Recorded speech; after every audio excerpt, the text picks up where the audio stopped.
سەرۆکی کاتی سووریا کە لە واشنگتن بوو بێجگە لە دۆناڵد ترامپ سەرۆکی ئەمریکا و بەرپرسانی دیکەی حکوومەت لەگەڵ ژمارەیەک ئەندامی کۆنگرێسی ئەمریکاش کۆبووە. بەشێکی کۆبنەوەکانیشی بۆ ئەوە بوون ئەندامانی کۆنگرێس ڕازی بکات بە شێوەیەکی یەکجاری سزاکان لەسەر وڵاتەکەی لابدات. یەکێک لەو ئەندامانەی کۆنگرێس کە لەگەڵ سەرۆکی کاتی سووریا لە واشنگتن کۆبووە کۆنگرێسمان مارلین ستوتسمان بوو کە ئەندامی کۆماریەکان و سەربا پارتەکەی دۆناڵد ترامپە. کۆنگرێسمان مارلین بۆ چوونی وایە ئەمریکا نابێت کورد و دۆستەکانی دیکەی لە سووریا لەبیر بکات و بەڵکو پێویستە پشتیوانی لە سیستمی فیدراڵی بۆ کورد لە سووریا بکرێت. دەشڵێت لەگەڵ سەرۆکی کاتی سووریا کۆبووەتەوە نیگەرانیەکانی خۆی سەبارەت بە مافی کورد و کەمایەتەکانی دیکەی سووریا پێگەیاندووە.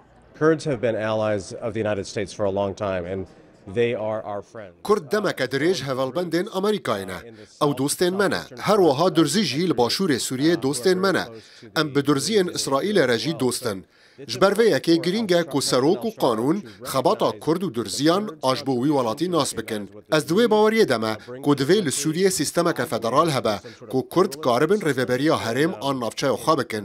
Lê divê bibin beşek ji Sûriyê û dibin ala Sûriyê de bin. Sîstema federalî li vir li Amerîkayê gelekî baş kar kiriye.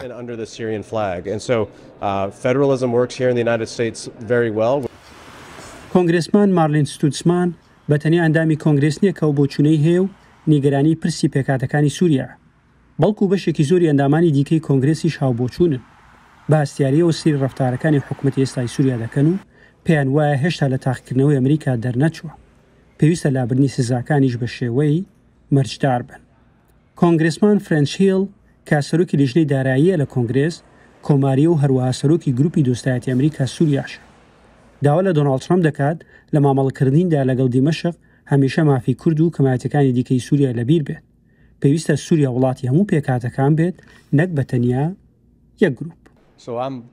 Ez di derbarê Sûriyê de geş bînim. Ez hêvîdarim Serok Trump her dem ev yek bi bîra wî de be ku pêwîst e kêmaniyên olê li wî welatî parastî bin. Di heman demê de piştrast be ku wê bibe welatekî pirreng proseyeke vekirî li ber çavan bêgirtin. Bi taybetî jî ji pêgeha Kurdan li Rojhilatê Firatê her wiha hemû komên dinên li Sûriyê bi hev re bikarin hikûmeteke hevpeymaniyê pêkbînin ku tê de berpirsiyatiya wana hevbe ji bo asayişa xelkê Sûriyê hebe. Rê bidin ku xelkê Sûriyê vegerin ser malên xwe li gundan. Di heman demê de hevsengiyê jî li gel rastiya pêwîstiya hebûna we berhênana rasterast a biyanî çêbikin ku tu guman tê de nîne Amerîka dê rolekê giring di wê çarçoveyê de birîze. سەرۆکی کاتی سووریا ئەم هەفتەیە وەک یەکەمین سەرۆکی سووریا لە دوای جەنگی دووەمی جیهانیەوە پێی نایە کۆشکی سپی و لەگەڵ دۆناڵد ترامپ سەرۆکی ئەمریکا کۆبووە. کۆشکی سپی پشتیوانی خۆی بۆ داهاتوویەکی باشتری سووریا دووپات کردەوە بەڵام بێجگە لەو پشتیوانیە چاوەڕوانی زۆریشیان لە حکوومەتی سووریا هەیە.